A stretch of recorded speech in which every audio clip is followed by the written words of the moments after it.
of Wrestling with Siblings. I'm your host, Araceli, and this is my co-host, Armando. Hi guys, I'm Armando, and welcome to Wrestling with Siblings. I feel like we haven't seen you guys in a SmackDown episode for so long now, but we're finally back with SmackDown. Hope you guys enjoy, and right before we get started, Armando, can you let them know the two interesting points of this episode? Yeah, so one of them was going to be Shane McMahon was going to announce the new tag team champions for SmackDown. Keep in mind that the Hardys had to relinquish the titles because Jeff Hardy had an injury. Yes. And the second one was the wild card situation. Vince McMahon was going to go more into it, and we're going to see more of the superstars on SmackDown. To explain a little bit of that, 4 superstars from SmackDown get to come to Raw, and 4 superstars from Raw get to come to SmackDown on not a weekly basis, but you get to do it every so often, and you won't get punished for it unless there's more than 4 superstars. If there's more than 4 superstars, you could get suspended or fired. Alright, now getting into the show, AJ Styles, a surprise, you were not expecting him. He opens up the show and he is like, I wanted to be the first Raw superstar to come to SmackDown. Roman Reigns did it last night, and I wanted to be the first one to come over here. He said he missed SmackDown Live, and obviously, because that was the house that he built, he has been there for a couple of years, ever since starting with WWE, I believe. He's been part of SmackDown consecutively. And then Sami Zayn also comes out, and he's like, how did I know you were going to be here, AJ? Pretty obvious, simply because Sami Zayn has been kind of off the rails lately. I'm not surprised he came out. And then the New Day, marking their territory, they're like, you guys thought you guys could have a party without us. This is obviously our house. AJ, Kofi Kingston tells AJ, I'm sorry, I blanked out. Kofi Kingston tells AJ, he's like, this is not your house anymore.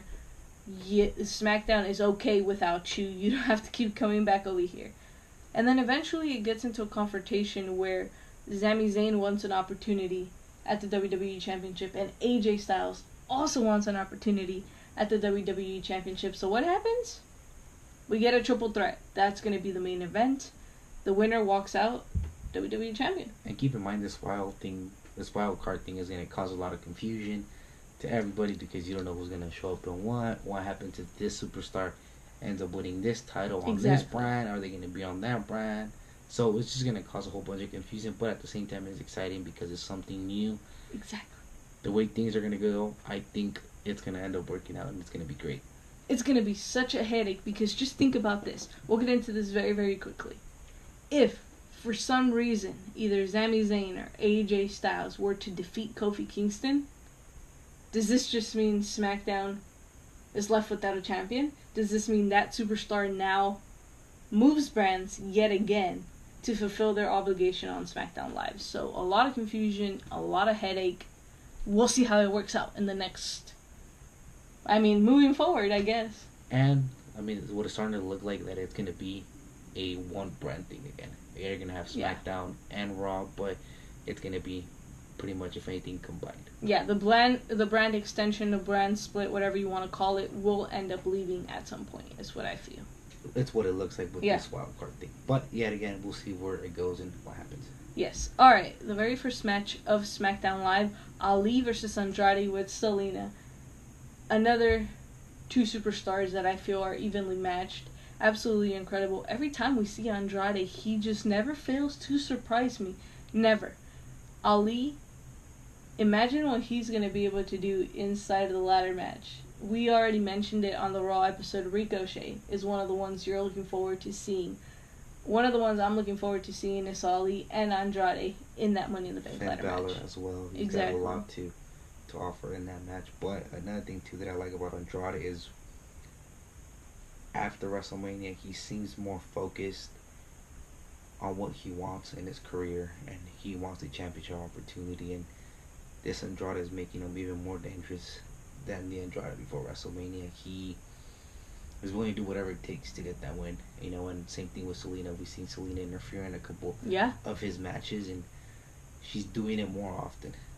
She has a plan, and you can bet that plan is going to be taken into effect very, very soon. So any of those superstars that are facing Andrade, Careful. Gotta be careful because he is probably at his peak, especially now that he had a feel for the main roster. Yes. I feel he is at the point where he has settled down and feels comfortable.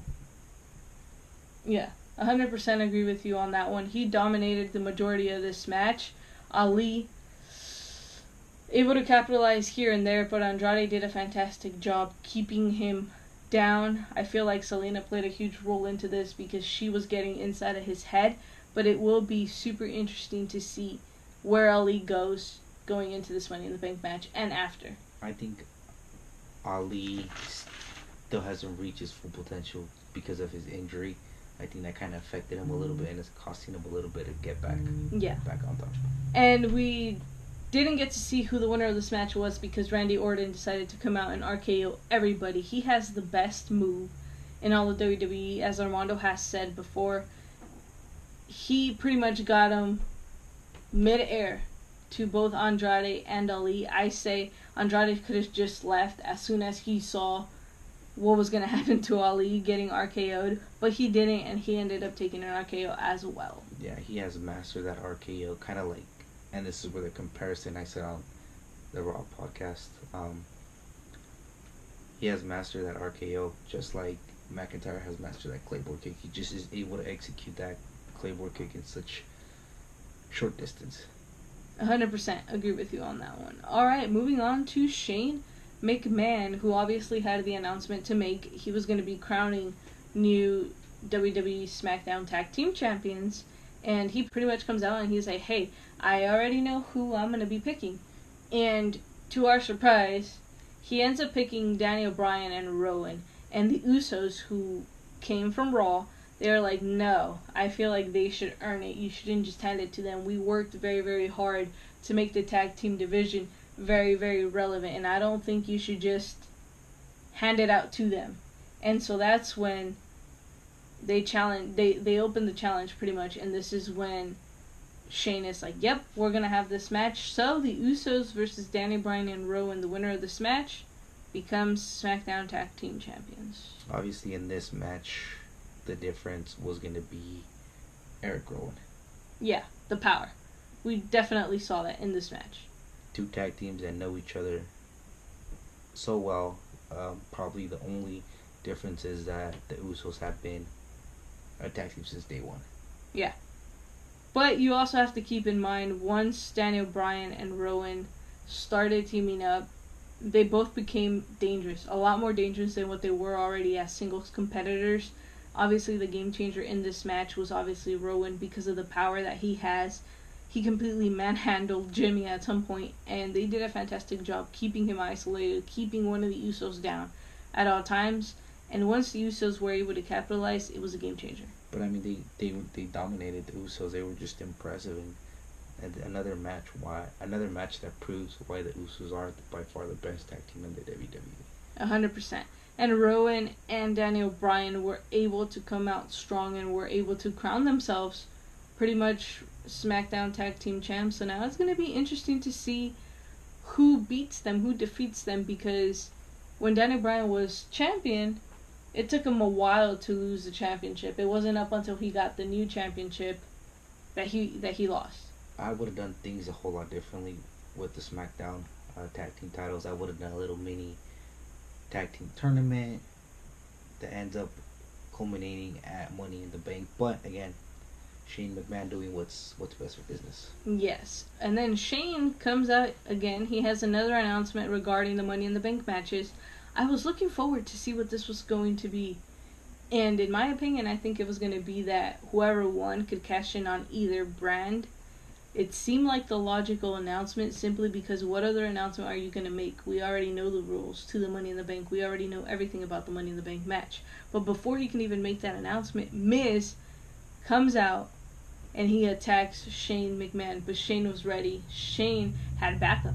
And he had none other than the Mistrage ready, the B team, Bo Dallas, and I believe Curtis Axel came out to help out Shane. And the reason why Araceli says that it was going to regard the Money in the Bank and the winner of the Money in the Bank could cash on either brands is because you could tell already because of the wild card. You're having all these superstars going back and forth between brands. So we'll see what happens, but most likely we think that's what the announcement's going to be.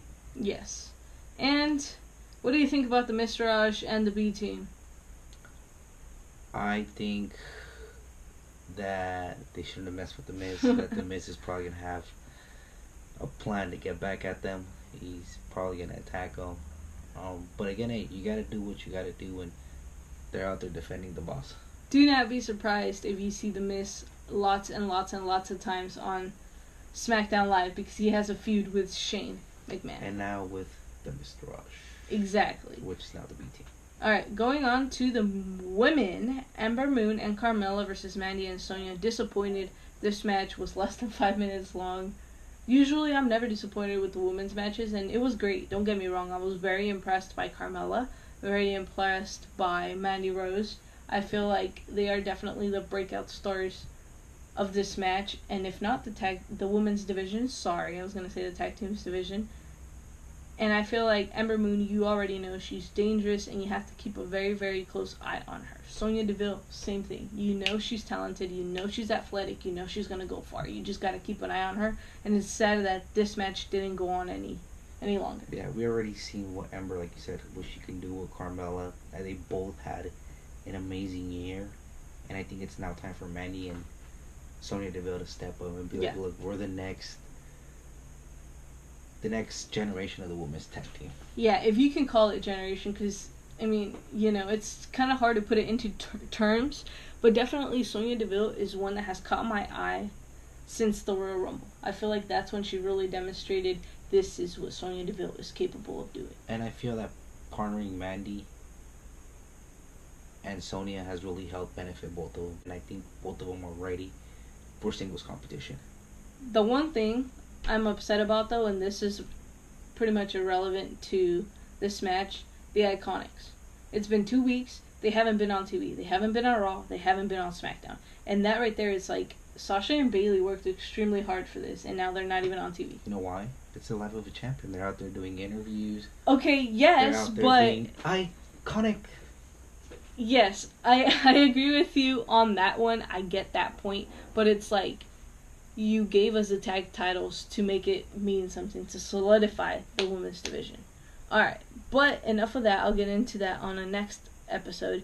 Alright, Paige interrupts. As we do know the history between Paige, Mandy, and Sonya, it was Absolution. She pretty much comes out and is a savage. She's like, I pretty much traded you guys for Asuka and Kairi, an even better team. And she said that next week, Kairi and Asuka, this is where they start to take over. So, Iconics, be careful. Mandy and Sonya, be careful. Ember and Carmella, be careful. The entire women's division, be careful, because Kairi and Asuka are coming for you guys. Yeah, definitely. And like I said, a great opportunity next week for Mandy and Sonya to show everybody what they're made of. I think what really made them go to the next level and took their career off was the Elimination Chamber. Yeah. Ever since then, we've seen Mandy and Sonya Deville just completely on fire and get better. Yep, 100%. Alright, moving on to the main event. AJ Styles versus Sami Zayn versus Kofi Kingston for the WWE Championship. Incredible match. Definitely the match of the night. It has potential to be one of the matches of the year if you want to qualify it under that. I think it's great because Kofi Kingston really was showcased as the champion that he is. A huge test for Kofi Kingston. Yeah. Like you said, facing AJ Styles, we know AJ Styles is not an easy competitor. No. He always has something up his sleeve. Probably one of the best athletes in the WWE right now. Same thing with Sami Zayn. Sami Zayn, I see him as another opportunist.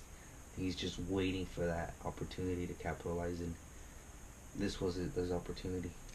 I feel like Kofi and Sami Zayn did a fantastic job keeping AJ out of this match. He was out for the majority of the match. The times that he did come out, Show Stealer gave us an incredible, I guess, if you can call it 10 minutes all combined together.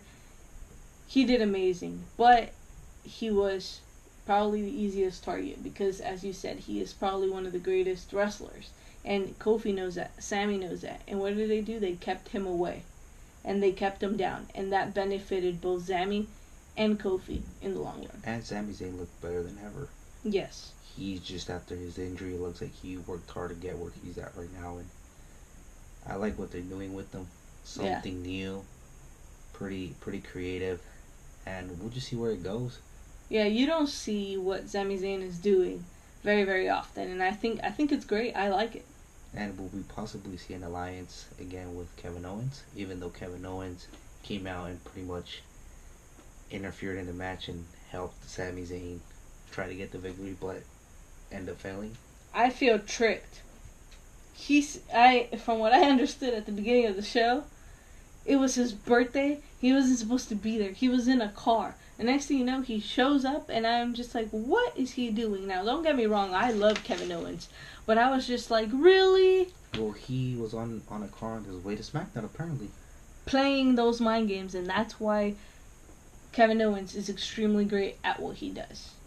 And Kofi Kingston able to capitalize in the end, doing whatever it takes, and he became victorious. He was able to defeat both AJ Styles, Sami Zayn, and I guess you can even throw in Kevin Owens because he didn't let the distraction get the best of him. And yesterday on Raw, he was able to defeat Daniel Bryan. So his competitors are just keep getting harder and harder. We'll see how long Kofi Kingston keeps this up. It's just, and he's been a defending champion so far. So let's see who he ends up facing next week, probably on Raw.